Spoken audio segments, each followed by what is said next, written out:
Assalamu alaikum. Урматтуу музыка сүйүүчүлөр, урматтуу аккордеон сүйүүчүлөр. Мен силерге азыркы тапта бизде үйрөнүү боюнча кандай үйрөнүүлөр жүрүп атканы жөнүндө сүйлөп берейин.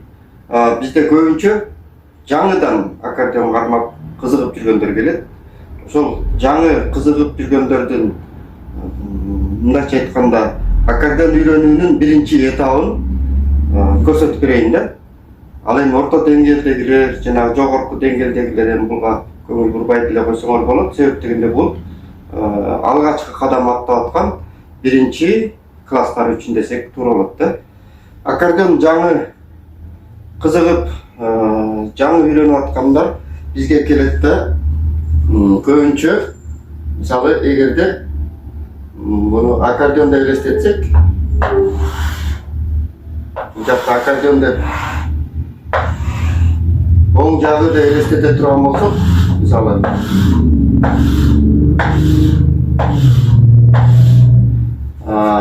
биз биринчи ушул оң жактагы клавишалар менен сабак кылабыз. Оң жактагы клавишалар менен сабак кылабыз. Мына аккордеондо элестете турган болсок, оң жактан жөнөкөй кичинекей ырларды ойноп баштайбыз. Бирок ля минордон баштайбыз.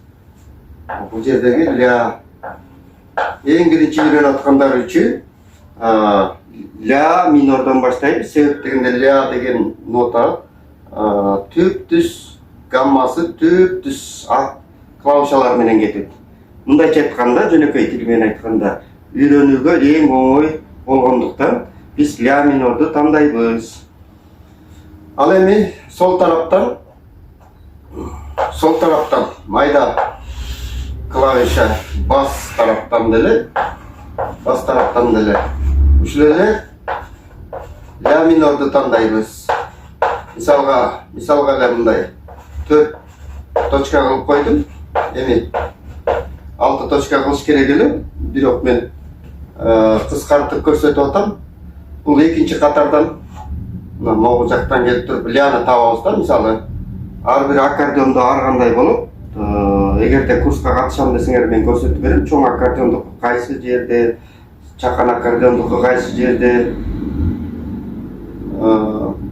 Бул жака ортоңгол келет. Бул 4-нчи катарга сөөмөй келет. Бул минор, бул эң негизги бас. Мына ушул жерден мисалга алсак, бул точка ля деп коелук. Ля минор. Ал эми ля минордун астында ре минор жайгашкан. Ре минор жайгашкан. Анын үстүндө ми нотасы жайгашкан. Ушул жерден ля минор болгондо мынакей ля минор. Бул жер 4-нчи катар минор болот. Мындай болот. Ля минор менен ойноп баштайбыз. Ре минор жана ми мажор. Бул мажор болот. Бул жаңы келген адамдар үчүн ушундай биринчи сабактар болот да бизде. Азыр YouTube'дан жана башка соцсеттен бизди көрүп аткандарга мен бир сыйра биздеги сабактарды көрсөтүп бергенге аракет кылып атам. Ал эми бул жактан бир 5-6 чакты ырды ойноп, колдорду жибитип, кол техникаларын өнүктүрүп алгандан кийин сол колду да ушул 3 эле ля минор, ре минор, ми мажор дегенге аябай көндүрүп алабыз. Колдорду аябай көндүрүп алгандан кийин, андан кийин барып бул эки жакты кошуу процесси болот да. Эки жакты кошуу болгондо бул жактан чакан 2-3 көнүгү бар, атайын кошо турган. Раз, и, два, и деп санап туруп, бул жакты да санап, бул жакты да санап ойногондо эки жак бири-бирине кошула турганга даяр болуп калат. Эки жак бири-бирине кошулганга даяр болуп калат да. Эми мен айтайын дегеним, биз буну үйрөтүүнү 3 деңгээлге бөлүп алганбыз да. 3 деңгээлге бөлүп алганбыз. Биринчи деңгээли dengel, ikinci dengeli, jana üçüncü dengel. Birinci dengel degen, ikinci dengel, üçüncü dengel degenler emneden gelip çıkap. Men misalı murun, köp yıllar murun, 5-6 yıl murun da aytayınçı. Жаңы үйрөтүp жүргөндө өзүм ойногондой эле кылып туруп бул жакта элге көрсөтсөм көп кабыл ала албай жаңы келген адамдар үчүн бир топ кыйын болуп атты да. Сабактар кыйыныраак кабыл алып, кыйналып жүрүшүп атты. Бул жакты оңоюраак үйрөнүшүп атты. Анан мен бул жакты канткенде тест болот, кантсем элдерге жакшы жеткиликтүү болот деп жүрүп, бул экинчи деңгээлди таптым. Экинчи деңгээлде үчүнчү деңгээлге караганда бул алда канча кабыл алууга жеңил болду да, тезирээк үйрөнүшүп атты. Бирок ошол учурда деле дагы эле бир топ адамдар кыйналып атканын байкадым да. Ошондо мен дагы изилдеп көрүп, атайын биринчи деңгээл деген 3 деңгээлден биринчи деңгээл деген жөнөкөйлөштүрүлгөн дагы бир тепкичке ылдый түшүрүп койдум. Ошондо бул жакты бирден гана ойноп калдык да, бирден гана ойноп калдык. Муну да бирден ойноп калдык. Мындай эле кылып басып калдык да. Ошондо бул жакка кошконго аябай жеңил болду. Эми кимде ким аккордеон үйрөнөбүз десе, эң биринчи кезекте сол колдон буларды аябай жаттагыла.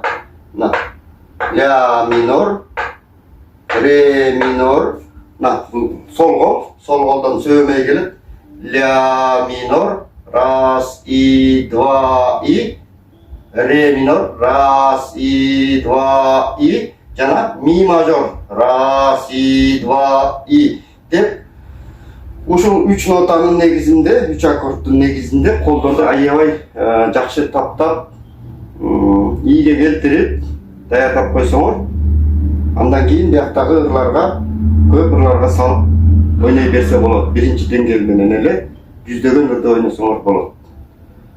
Ал эми орто деңгээл, жогорку деңгээлдеги адамдар эми буну туура кабыл алат, туура түшүнөт деп ойлойм. Себеп дегенде мен жөнөкөй элдер, эч кандай билими жок элдер тезирээк кабыл ала турган, тезирээк үйрөнүп ала турган жолдорун гана изденип, ушундай кылдым.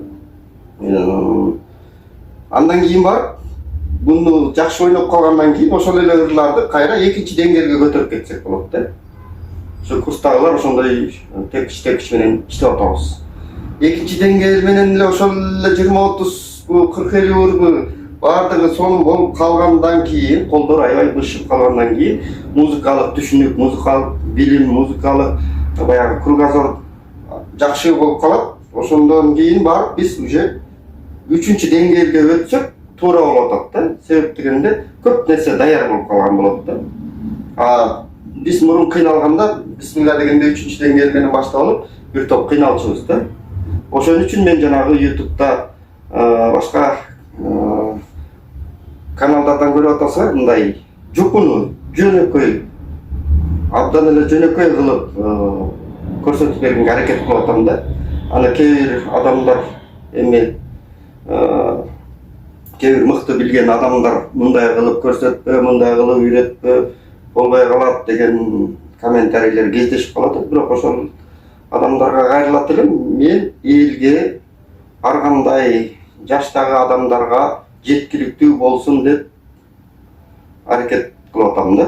Ошол адамдар тезирээк үйрөнүп калса деген эле ойдо. Андан кийин барып улам деңгээлин көтөрүп кетерсе болот ошол адамдар. Кайра экинчи деңгээлге өтсө болот. Андан кийин барып арадан убакыт өтөт, андан кийин 3-чү деңгээлге өтүп кетсе болот. Мына ушундай тарихте биз иштеп атабыз. Кимде ким курска жазылып бизге келебиз десе 0709 08 60 15. Экинчи номер 0502 00 33 79. 3 айда 30 ыр үйрөнөбүз дегенде ушул биринчи этап менен кылабыз. Аны кээ бирлер түшүнбөй сурашып атат, кантип эле деп. 3 айда 30 ыр дегенде ушул биринчи этап менен, биринчи деңгээл менен тез эле үйрөнүп чыгып кетсек болот. Баарыңыздарга тынччылык каалайм. Сөзүм кур болбош үчүн ошол биринчи деңгээлдин аккордеонда кандай ойнолушун көрсөтүп кетейин. Мына бир эле куплетин көрсөтөйүн апакем дегендердин. Андан кийинкисин курска келгендерге кенен көрсөтүп берейин. Айылымды бүгүн эскердим. Экинчи сап. Акшамдар жаңган кечтерин. Үчүнчү сап. Апакем уйсап коrodо. Төртүнчү сап. Адырдан ойноп кеч келдим. Мына ушундай таристе кетет. Бул эң жөнөкөй, эң бат жеткиликтүү биринчи деңгээли да. Эгерде ушинтип ойноп үйрөнө берсеңер, көп нерсени колдор өздөштүрүп үйрөнүп калса болот да.